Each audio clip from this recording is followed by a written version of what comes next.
নমস্কার। আমি ইউটিউবে যে আজকে ব্যাপারটা নিয়ে বলবো সেটা খুব শর্ট। তো ব্যাপারটা হচ্ছে গোচর নিয়ে যে ব্যাপারগুলো হয়, গোচর শুধুমাত্র চন্দ্রের ওপর দিয়ে সাড়ে সাতি হয় এরকম ব্যাপার নয়। গোচর যে ব্যাপারটা হয় প্রত্যেকটা গ্রহের ওপর দিয়ে প্রত্যেকটা গ্রহের যে জায়গাগুলো হতে থাকে, পাস করতে থাকে, সেগুলো দেখবার বিষয় হয়। এবার দেখবেন আপনারা কীরকমভাবে, ধরুন সেই যে গ্রহটা পাস করছে কোনো একটা বিশিষ্ট বা নির্দিষ্ট গ্রহের ওপর দিয়ে, তো সেইটা ন্যাটাল চার্টে কার নক্ষত্রে রয়েছে এবং তাদের রিলেশনটা নবাংশে কীরকমভাবে রয়েছে, এবং ন্যাটাল চার্টে যে গ্রহটার ওপর দিয়ে কোনো গ্রহ পাস করছে, যেমন শনি চন্দ্রের ওপর দিয়ে পাস করলে পরে 2.5 বছর আগের ঘরে 2.5 বছর চন্দ্রের ওপরে, 2.5 বছর পরের ঘরে সাড়ে সাথী হয়।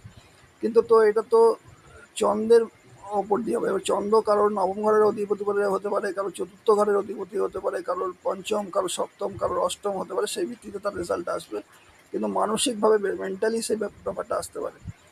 কিন্তু যদি লগ্নের ওপর দিয়ে কোনো, যখন এই গ্রহগুলো পাস করবে, ধরুন বৃহস্পতি, শনি, মঙ্গল, রাহু, কেতু, যাই হোক না কেন, সেক্ষেত্রে কিন্তু তার লগ্নের, অর্থাৎ তার ব্যক্তিত্ব বা চিন্তা ভাবনার প্রভাবটা বেশি পড়ে। এবার লগ্নের ওপর দিয়ে যখন শনি পাস করছে, বা শনি, রাহু বা মঙ্গলের মতো এরকম কোনো গ্রহ পাস করছে, তো সেই গ্রহগুলো যখন নবাংশে খুব ভালোভাবে, খুব স্ট্রংলিভাবে তার সঙ্গে কানেক্ট হয়ে রয়েছে এবং তারই নক্ষত্রে রয়েছে, তখন তার ইম্প্যাক্ট খুব প্রচণ্ডভাবে পড়ে এবং তার ব্যক্তিত্বের উপরে পড়ে। অর্থাৎ কেউ একটা ভালো লোক, সে হয়তো হঠাৎ করে নেশাতে আসক্ত হয়ে যেতে পারে, আবার কোনো ভালো আসক্ত লোক হয়তো সে এখান থেকে বেরিয়েও আসতে পারে।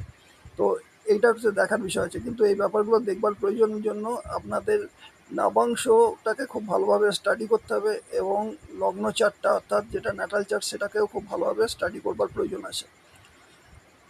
তো এইটা হচ্ছে একটা ব্যাপার, বড় ব্যাপার। তো এগুলো নিয়ে আপনারা দেখবার চেষ্টা করবেন যে আপনাদের জায়গাটা কীরকমভাবে আছে, নবাংশ এবং ন্যাটাল চার্ট। কিন্তু লগ্নের ওপর দিয়ে যখন কোনো এই ধরনের গ্রহ, মঙ্গল, রাহু, শনি, কেতু পাস করবে, যদি লগ্নের ওপরে যদি কোনো গ্রহ বসে থাকে, তো সেই গ্রহটার নবাংশে কী অবস্থা হয়েছে এবং যে গ্রহটা পাস করেছে তার সঙ্গে কোনো রিলেশন ন্যাটাল চার্টে বা এতে আছে কিনা, তাহলে তার ইম্প্যাক্ট বীভৎসভাবে পড়বে। আমি এটা প্র্যাকটিক্যাল দেখেছি, প্র্যাকটিক্যাল দেখে আমি বলছি। আমি কোনো কোনো অন্য কোনো কারোর ইউটিউব বা অন্য কোনো ব্যাপার নিয়ে বলছি না, আমি প্র্যাকটিক্যাল দেখেছি। যদি লগ্নের ওপরে কারোর রাহু, কেতু এসব থাকে এবং নবাংশেও যদি সেটা কানেক্ট হয়ে থাকে এবং নক্ষত্রের মতো কানেক্ট হয়ে থাকে, তাহলে কিন্তু ব্যাড ইম্প্যাক্ট পড়বেই।